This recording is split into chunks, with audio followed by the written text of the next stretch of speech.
So while we are waiting for my files to actually figure out their spikes, let's check my other orchids, how they are doing, and talk about how I'm feeding them nowadays, because the last time I think it was like 4 years ago, I was giving you information about the feeding routine, and I've changed it a couple of last years, even more.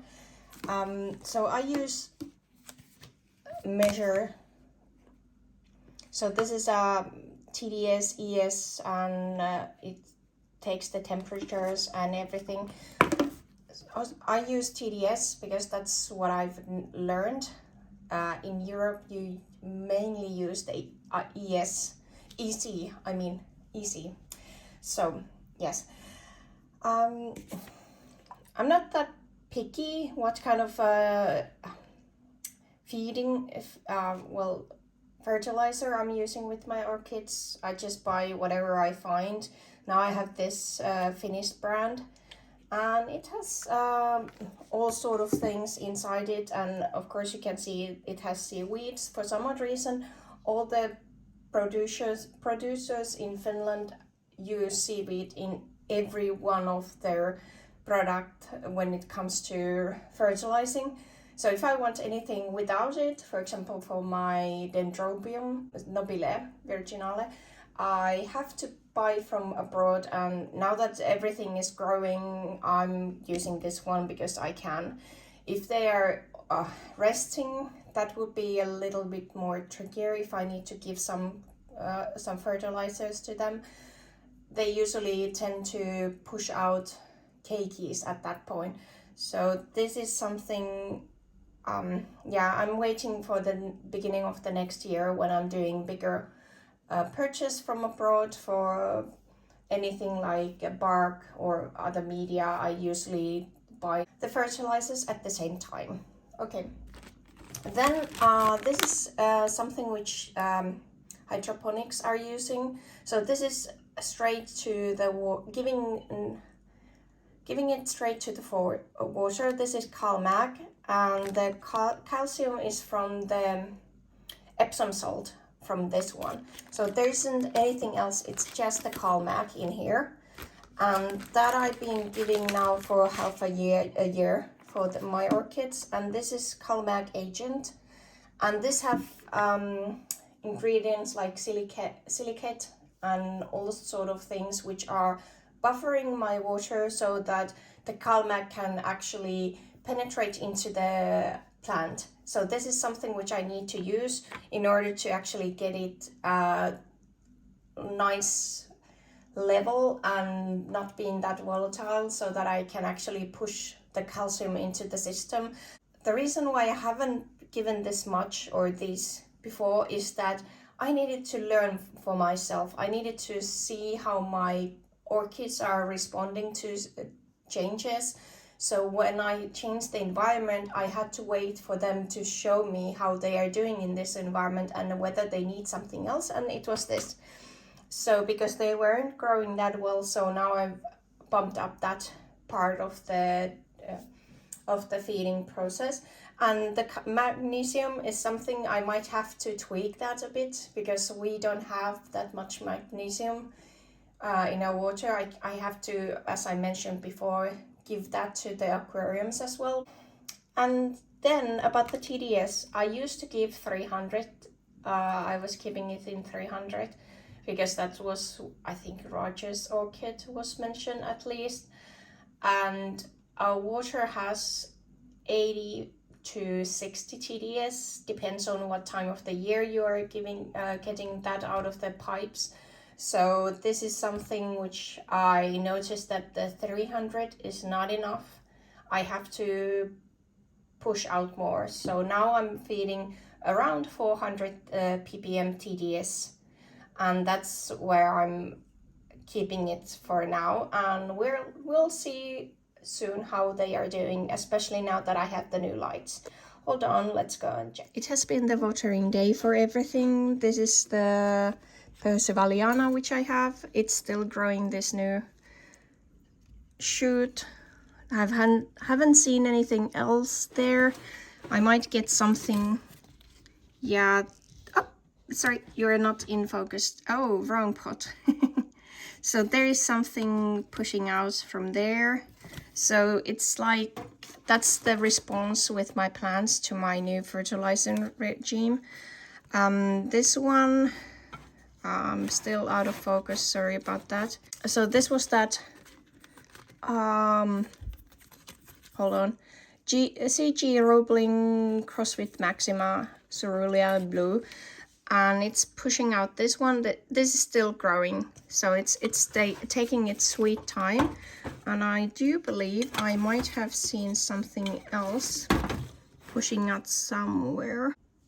So there's another eye pushing out, and then I'll check another. No, that was the only one at this point, but it's giving two now. Okay, next to this one, and this is the BLC Village Chief Armani Red Dragon, and I do believe we have several. I think there is actually one over there, down there, and then we have this one, which I showed before, that I might move. So this is starting to wake up now. It's actually because of the central heating system. So oh, my finger is there. My room warms up a bit later when it kicks in. So when it starts to changing the heating up, so it has the sensors which are detecting things. So I used to have the temperature from 19 degrees to 22, this change between the day and the night, and now it's slowly creeping up because of the central heating. So that's why all these are now starting to activate again, especially because I'm giving now 12 hours light during the daytime, as I just want them to have something really good at this point. And these lights are actually using less energy than the ones that I used to have before, and these seems to be liking the light waves this has. So if you want to know what it is, the light is actually something which I bought from Clas Ohlson. So if you know that shop and you're able to order from them, I highly recommend. It's like 3 meters of light. That's the one. So this one is giving new eye at the base of there. There's the new one which was already growing when I showed this to you, and this was the Chantilly Lace Twinkle.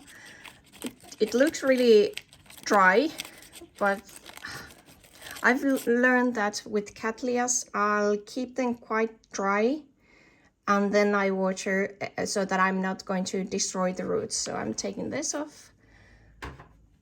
And then we are going to see this one. This one, which is the Guttata Cerulean. I'll have to show you, there is loads of new eyes. So if we go down there, sorry about that. So those eyes, those are 2 eyes pushing out. This one has 2 eyes, there's one and there's one.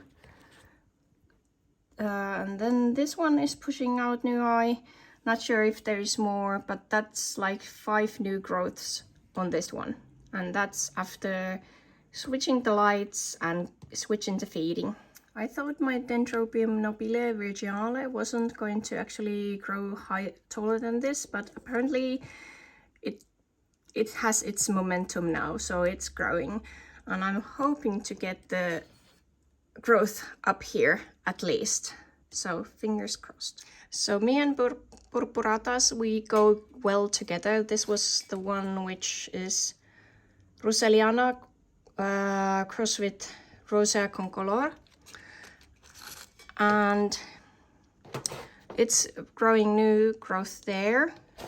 And this is the newest growth this side. So I'm going to get like 2 growth directions from this one as well. I don't know why it's like growing like vertically.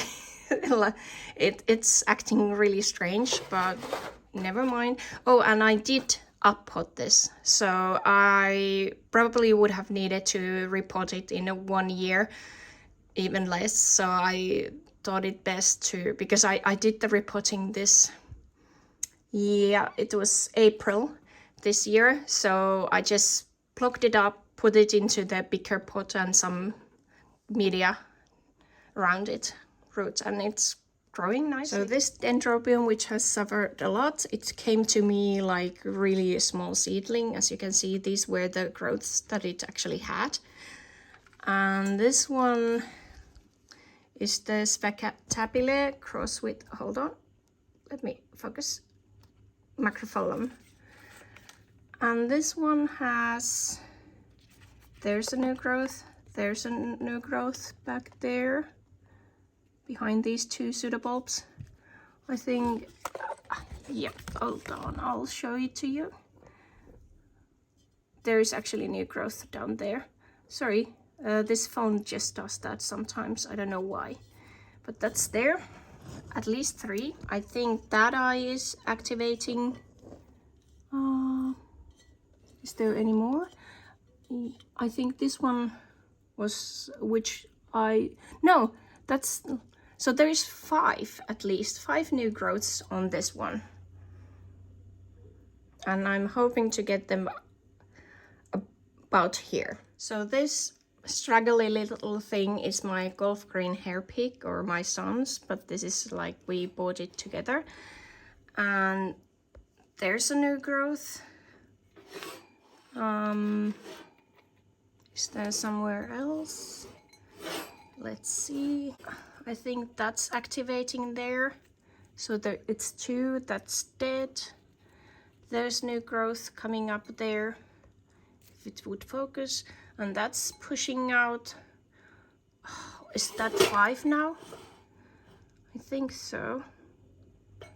Not sure what that's going to do. It looks a little bit bulging, but there's also a possibility that there's something coming out, because it hasn't used that eye yet, so it has used only this side of the eye, this side's eye. Okay, so at least 5 new growths, and let's push this to become bigger and better and flower maybe next year. Who knows, might not, because I'm planning on to repot it as soon as I see new roots underneath these big growths. So I might be stalling it a bit, but that's like, I need the new body media. That's way too old. I think like 3 years. So my Vanda tricolor is actually bulging from the bottoms, and it's actually pushing out new roots. So this is going to be repotted soon. I think my mini purple, yeah, it was mini purple. It's, if I'm not mistaken, it might have been cross between Aclandiae and Wolkeriana or something similar. So that explains why it likes to be this dry before watering. And I haven't been watering it now that often. I'm keeping it quite dry, but I'm seeing 2 eyes from these 2, which are next to my thumb.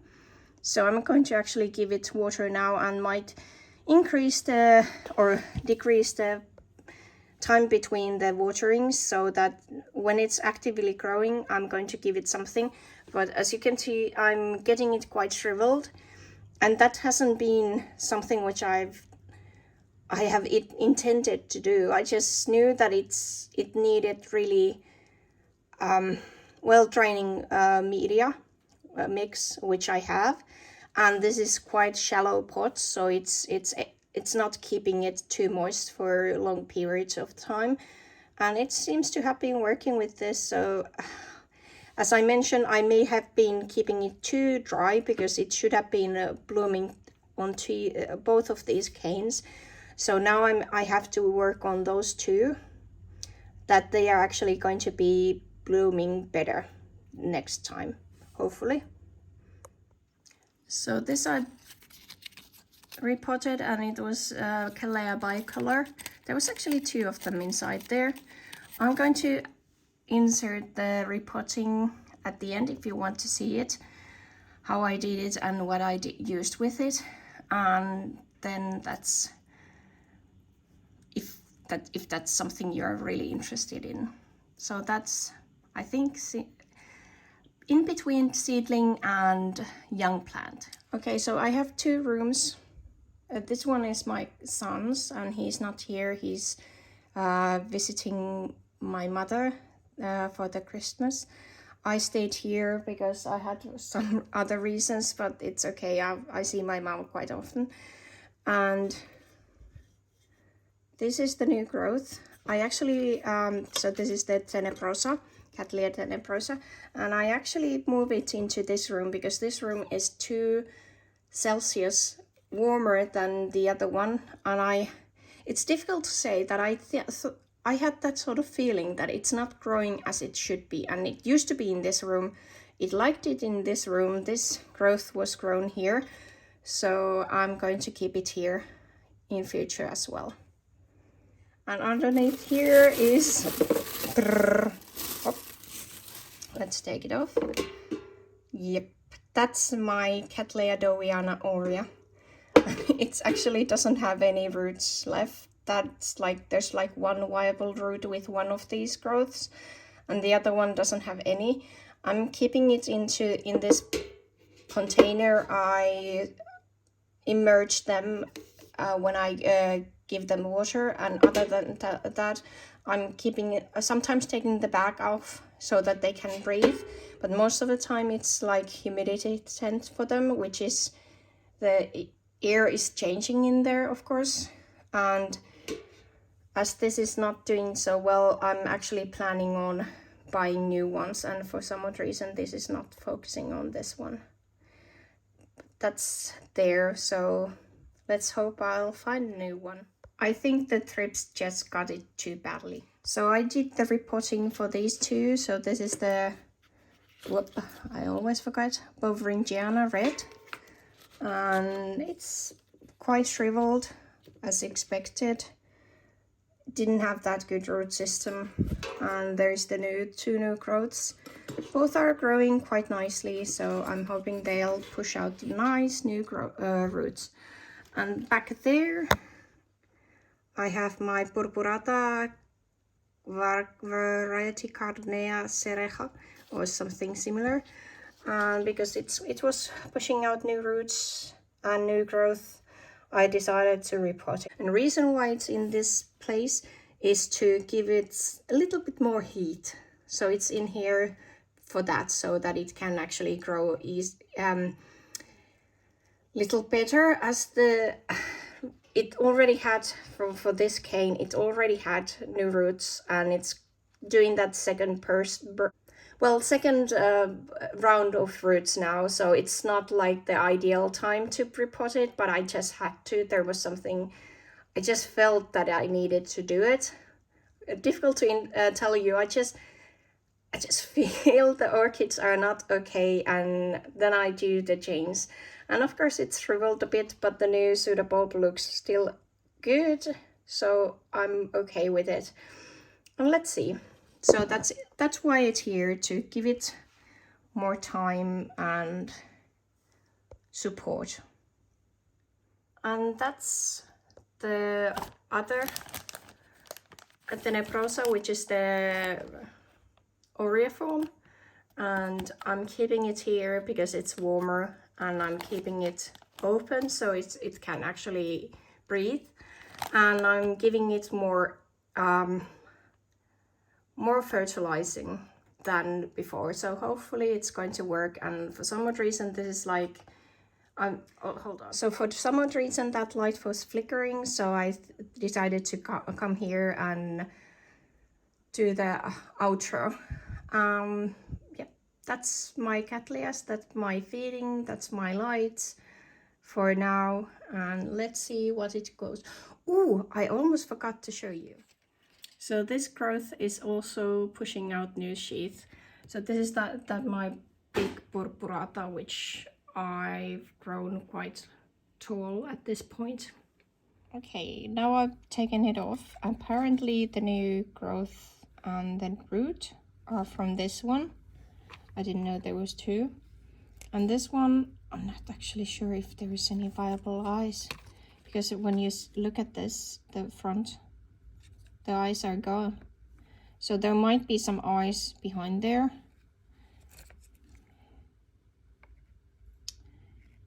Doesn't look that good, maybe there. So let's see. I do really gentle repots. I'm not going to take off those barks. I'm hoping this can actually survive. If not, I do have this one. I had quite a lot of dead roots, so I'm putting something inert on the bottom. I have to see. It doesn't have that vast root system, I would say. This is kind of like the Tenebrosa. So let's see. I might end up using bigger bark or more inert media, and or I'll use smaller pot. Let's see. I'll figure it out. So I've opted for a smaller bark, bigger bark, I would say, and less of the sphagnum, and then of course the pumice. And this is really loosely packed, and I attached these two together. It's better to actually keep them together. Maybe the other one is able to bounce back and doesn't lose that much roots. Maybe not, let's see. But this is going back, and I'm going to stake them so they are not going to be that wobbly here. The other one is growing this direction, the other one is going this direction if there is like some bulb coming up from there. Maybe not the ideal one, but let's see. I can up-put this always. So thanks for watching. Bye.